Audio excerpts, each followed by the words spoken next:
Subscribe કરો education in Gujarati ચેનલને. Subscribe કરવું તદ્દન મફત છે, ફ્રી છે.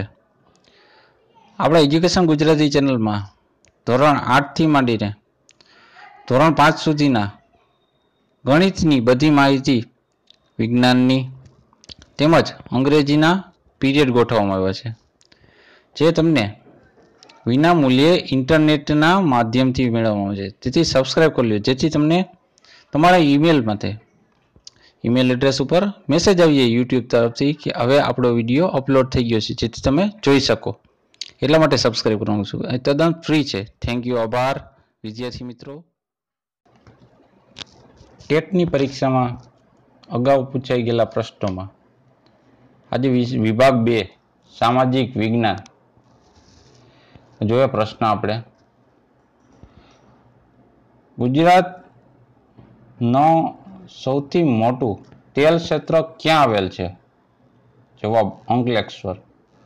પ્રશ્ન 77. ગુજરાતમાં ન્યાય જોવો હોય તો મલાવ તળાવ જુઓ. આ કહેવત મુજબનો મલાવ તળાવ કયા શહેરમાં આવેલ છે? જવાબ ધોળકા. પ્રશ્ન 78. ગુજરાત માટે ગુર્જર દેશ એ શબ્દ પ્રયોગ કયા શાસકના સમયમાં શરૂ થયેલો? જવાબ મૂળરાજ સોલંકી. પ્રશ્ન 79.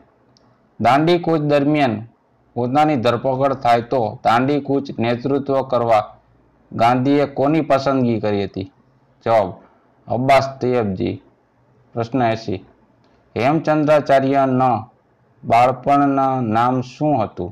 જવાબ ચાંગદેવ. પ્રશ્ન 81. વિભાગ 1 અને વિભાગ 2 સાથે સાચી જોડી વિકલ્પ પસંદ કરવાનો છે. ખજૂરોના મંદિરો ક્યાં આવેલા છે? તો મધ્યપ્રદેશમાં. સૂર્ય મંદિર ક્યાં આવેલું છે? કોણાર્કમાં. મહાદેવ મંદિર ક્યાં આવેલું છે? કાશ્મીરમાં. મીનાક્ષી મંદિર ક્યાં આવેલું છે? તો મદુરાઈમાં. પ્રશ્ન 82. ઠંડા યુદ્ધના સમયગાળા દરમિયાન મોટા ભાગના વિકાસશીલ દેશોએ કઈ નીતિ અપનાવી? જવાબ બિન જોડાણવાદની. પ્રશ્ન 83. આર્થિક અને સામાજિક સમસ્યાનો ઉકેલ કોણ લાવે છે? જવાબ સરકાર. પ્રશ્ન 84. વિભાગ 1 અને વિભાગ 2 સાથે યોગ્ય રીતે જોડી સાચો વિકલ્પ પસંદ કરી જવાબ આપો. પ્રશ્ન 1. એમાં વિભાગ છે આપણે 1માં કર્કવૃત્ત. કર્કવૃત્ત ક્યાં આવે? તો વિષુવવૃત્તથી ઉત્તર તરફની આડી રેખા છે કર્કવૃત્ત. પછી બીજું છે મકરવૃત્ત. મકરવૃત્ત એટલે વિષુવવૃત્તથી દક્ષિણ તરફની આડી રેખા. કર્કવૃત્તમાં ઉત્તર આવે અને મકરમાં દક્ષિણ આવશે. વિષુવવૃત્ત એટલે પૃથ્વીની મધ્યમાંથી પસાર થતી આડી રેખા, એમાં વિષુવવૃત્ત આવે મધ્યમાં. પ્રશ્ન 85. વિશ્વમાં ઓઝોન દિવસ ક્યારે ઉજવવામાં આવે છે? જવાબ 16મી સપ્ટેમ્બરે. પ્રશ્ન 86. માનવ સંસ્કૃતિના પ્રથમ સોપાન કયા છે? જવાબ પુરાતન પાષાણ યુગના. પ્રશ્ન 87. કયા મંદિરને સંગમરમર કંડારેલ કાવ્યની ઉપમા આપવામાં આવેલ છે? જવાબ દેલવાડાના જૈન મંદિરોને. પ્રશ્ન 88. ભારતીય વૈદિક શાસ્ત્રના મહાન પ્રણેતા કોને ગણાય છે? જવાબ ચરક અને શ્રુત. પ્રશ્ન 89. નાગાર્જુન સાગર યોજના કઈ નદી પર આવેલી છે? જવાબ કૃષ્ણા. પ્રશ્ન 90. મૂળરાજ સોલંકી પોતાની રાજધાની ક્યાં સ્થાપિત કરી હતી? જવાબ અણહિલપુર પાટણમાં. પ્રશ્ન 91. પિરોટન અભયારણ્ય શાના માટે જાણીતું છે? જવાબ દરિયાઈ જીવસૃષ્ટિ માટે. પ્રશ્ન 92. રાજ્યસભામાંથી દર બે વર્ષે કેટલા સભ્યો નિવૃત્ત થાય છે? જવાબ 1/3 જેટલા. પ્રશ્ન 93.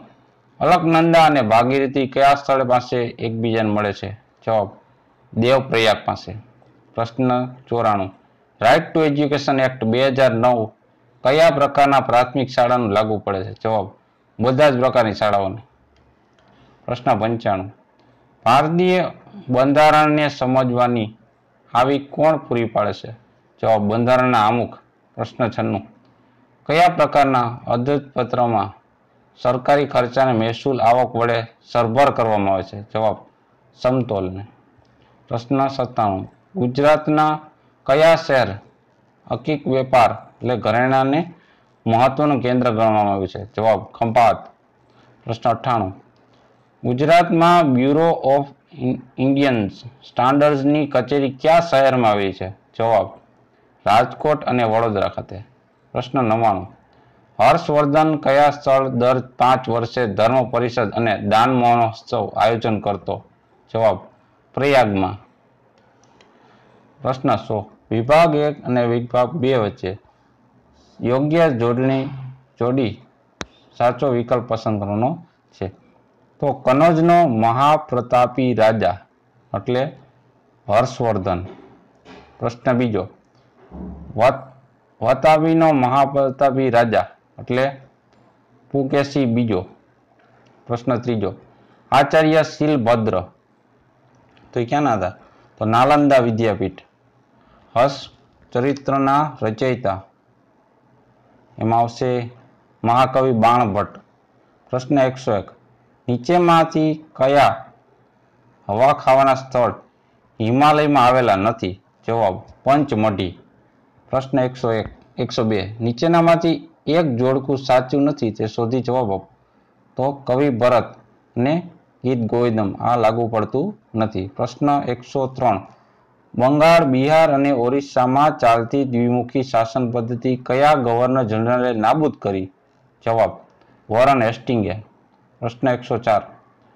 હિન્દી રાજ્યોને એમના જોખમી પરાધીન બનાવવાની યોજના કઈ હતી? જવાબ વેલેસ્લી સહાયકારી યોજના. પ્રશ્ન 105. વિભાગ 1 અને વિભાગ 2 સાથે યોગ્ય રીતે જોડી સાચો વિકલ્પ પસંદ કરી જવાબ આપો. ઈસવીસન 1506માં શું થયું હતું? તો ઔરંગઝેબનું અવસાન. નહીં, ફિરંગીઓને ગોવા કબજે કર્યું હતું 1506માં. પછી ઈસવીસન 1757માં રવાવસિંહ યુદ્ધ થયું હતું. પછી ઈસવીસન 1764માં બક્સરનું યુદ્ધ થયું હતું. અને ઈસવીસન 1765માં મિર્ઝાફરનું અવસાન થયું હતું. રેડી, બરોબર. પ્રશ્ન 106. ઘડેલા કાયદાનો અમલ કરનાર કામ જે અંગે દ્વારા થાય છે એને શું કહેવાય? જવાબ એને કારોબારી કહેવાય. પ્રશ્ન 107. વિભાગ 1 ને વિભાગ 2 સાથે યોગ્ય રીતે જોડી સાચો વિકલ્પ પસંદ કરી જવાબ આપો. પહેલું એમાં વિભાગ 1માં રાષ્ટ્રીય અભિલેખનગાર ક્યાં છે? ક્યાંના છે? તો રાષ્ટ્રીય એટલે મેન એટલે દિલ્હીના. આદિવાસી સંગ્રહાલય ક્યાં આવ્યું છે? તો અમદાવાદમાં.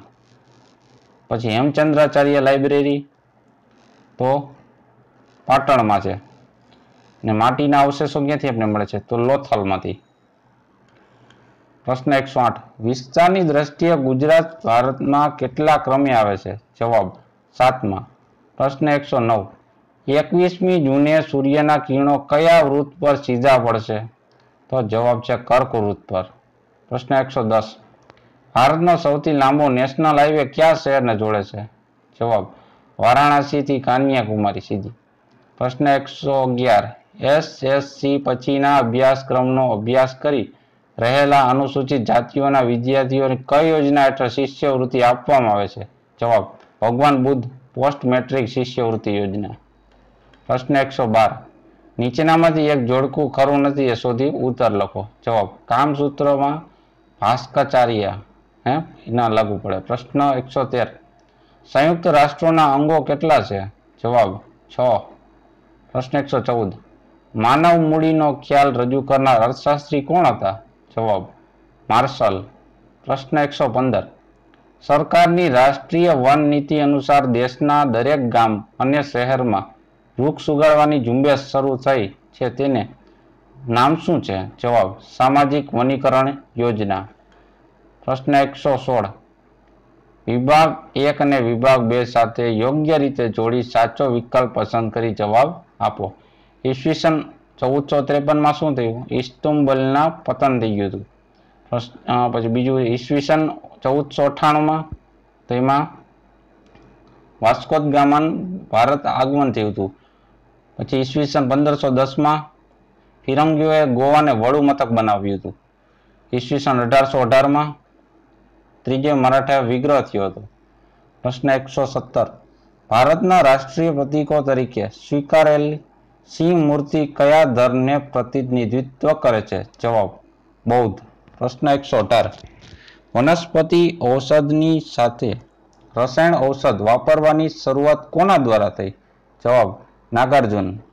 પ્રશ્ન 119, જંગલો અંગે સંશોધન કરતી ફોરેસ્ટ રિસર્ચ ઇન્સ્ટિટ્યૂટ કયા સ્થળે આવેલી છે? જવાબ દેહરાદૂન. પ્રશ્ન 120, બંધારણ સભાના અધ્યક્ષ કોણ હતા? જવાબ ડોક્ટર રાજેન્દ્ર પ્રસાદ. પ્રશ્ન 121, સ્થાપત્ય કલાનો મૂલ્યવાન વારસો ધરાવતી દાદા હરીની વાવ ક્યાં આવેલી છે? જવાબ અમદાવાદ ખાતે. પ્રશ્ન 122, ચૂંટણી ઓળખપત્ર એ શાનો આધારભૂત દસ્તાવેજ છે? જવાબ નાગરિક તત્વનો. નાગરિક છે એ દેશનો એનું ચૂંટણીનું ઓળખપત્ર છે. પ્રશ્ન 123, જ્વાળામુખીમાંથી ફેંકાતા વિખંડિત ખડક પદાર્થોમાંના નાનો પથ્થરો કયા નામે ઓળખાય છે? જવાબ લાપીલી. પ્રશ્ન 124, લગભગની ચળવળતામાં મુખ્ય 3 લક્ષ્યોમાંથી કયા એક લક્ષ્યનો સમાવેશ થતો નથી? તો જવાબ સંગઠન બનાવવાનો. પ્રશ્ન 125, ગણેશ ચતુર્થી અને શિવાજીની જયંતિ જેવા ઉત્સવ ઉજવવાનું કોણે શરૂ કર્યું? જવાબ લોકમાન્ય તિલકે. પ્રશ્ન 126, કયા સૂત્ર સુભાષચંદ્ર બોઝના નથી? જવાબ જય જગત. પ્રશ્ન 127, મિત્ર મેલા નામની સંસ્થા કોણે સ્થાપી હતી? જવાબ વીર સાવરકરે. પ્રશ્ન 128, એક રેખાંશ વૃત્તને સૂર્યની સામેથી પસાર થાય તો કેટલો સમય લાગે? જવાબ 4 મિનિટ. પ્રશ્ન 129, ભારતનું કયું ખારા પાણીનું સરોવર નથી? જવાબ કોલાર. પ્રશ્ન 130, કયા મંદિરને 6 માળવાળું શિખર છે? જવાબ દ્વારકાધીશના મંદિરને. પ્રશ્ન 131, પુરાતન સમયના અવશેષોના ચોક્કસ સમયકાળને જાણવાની પદ્ધતિ કઈ છે? જવાબ કાર્બન ડેટિંગ પદ્ધતિ. એનાથી તમે જાણવી શકો. પ્રશ્ન 132, તાળપત્રો કે ભોજપત્રો ઉપર લખાયેલા હસ્તપત્રો કોઈ એક સ્થળે જોવા મળતી નથી તે સ્થળ કયું છે? કોઈ એક સ્થળે જોવા મળતી નથી પણ સ્થળ કયું? તો ભાવનગર યુનિવર્સિટી ભાવનગર ખાતે. 133, ગુજરાત રાજ્ય માટે કયું વિધાન સાચું નથી? તેનું ક્ષેત્રફળ 1,96,042 ચોરસ કિમી છે. પ્રશ્ન 134, પંચાયતનો ચૂંટણીમાં ઉમેદવાર કરનાર નાગરિકની ઉંમર કેટલી હોવી જોઈએ? જવાબ 21 વર્ષ કે તેથી વધુ. પ્રશ્ન 135, કયા ગવર્નર જનરલે ભારતમાં અંગ્રેજી શિક્ષણની હિમાયત કરી હતી? જવાબ લોર્ડ મેકાર્ડ. પ્રશ્ન 136, કયું જોડકું સાચું નથી? લોર્ડ કોર્નવાલિસ અને કર્ણાટક વિગ્રહ લડ્યા હતા એ. પ્રશ્ન 137, નીચેમાં કયું વિધાન સાચું નથી? તો રાજ્યસભાની ચૂંટણી સીધી લોકો દ્વારા થાય એ સાચું નથી. પ્રશ્ન 138, કયા પર્વતીય શિખરની ઊંચાઈ દ્રષ્ટિએ વિશ્વમાં બીજા નંબરે છે? જવાબ માઉન્ટ K2. પ્રશ્ન 139, તાજેતરમાં હિમાલયના કયા ઘાટ દ્વારા કૈલાસ માનસરોવરની સરળ યાત્રાની શક્યતા ઊભી થઈ છે? જવાબ નાથુબા ઘાટ. પ્રશ્ન 140, ભારતના કોરોમંડલ કિનારે કયા પર્વતોના શિયાળામાં વરસાદ લાવે છે? જવાબ ઈશાન કોણીય મોસમી પવનો. પ્રશ્ન 134, રણથંભોર અને સારિસ્કા કયા રાજ્યમાં આવેલા રાષ્ટ્રીય ઉદ્યાન અને અભયારણ્ય છે? જવાબ રાજસ્થાન. પ્રશ્ન 142, ઉષ્ણકટિબંધીય વિસ્તાર જંગલોની કઈ એક ખાસિયત નથી? જવાબ વૃક્ષોના મૂળ લાંબા ઊંડા અને પાંદડા નાના હોય. પ્રશ્ન 143, દિલ્હીની ગાદી ઉપર શાસન કરનાર પ્રથમ મહિલા કોણ હતી? જવાબ રઝિયા બેગમ. પ્રશ્ન 144 હિમાલયના પર્વતીય શિખરો ઊંચાઈના ક્રમે ઉતરતા ક્રમમાં ગોઠવો. તો સૌપ્રથમ આવશે સી સૌથી ઊંચું, પછી ઉતરતામાં પછી કાંચનજંગા, પછી ધવલગીરી અને છેલ્લા આવશે નંદાદેવી. પ્રશ્ન 145 નીચેના પૈકી સરોવરની કઈ જોડી દરિયા કિનારે આવેલ લગુન સરોવરની છે? જવાબ ચિલ્કા અને પુલિકટ. પ્રશ્ન 146 ભારતીય નૃત્યકલા ક્ષેત્રે કયા જોડકા સાચા નથી? જવાબ ઓડિશા નૃત્યકલા કર્ણાટકનું છે. પ્રશ્ન 147 કયા એક લક્ષણ હજાર પદ્ધતિના નથી? પ્રશ્ન જવાબ છે ઉત્પાદનના સાધનોની માલિકી રાજ્યના હસ્તકે હોય તે. પ્રશ્ન 148 નીચેનામાં કઈ જોડણી વિકાસશીલ દેશોની છે? જવાબ બ્રાઝિલ અને આર્જેન્ટિના. પ્રશ્ન 149 નીચેના પૈકી કઈ ગુફાઓમાં શિવજીના પથ્થરની ભવ્ય શિલ્પ ત્રિમૂર્તિ આવેલું છે? જવાબ એટલાન્ટાની ગુફાઓ.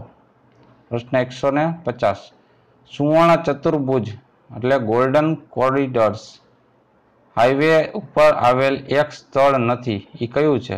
જવાબ મદુરાઈ. તો આ હતા સામાજિક વિજ્ઞાનના પ્રશ્નો.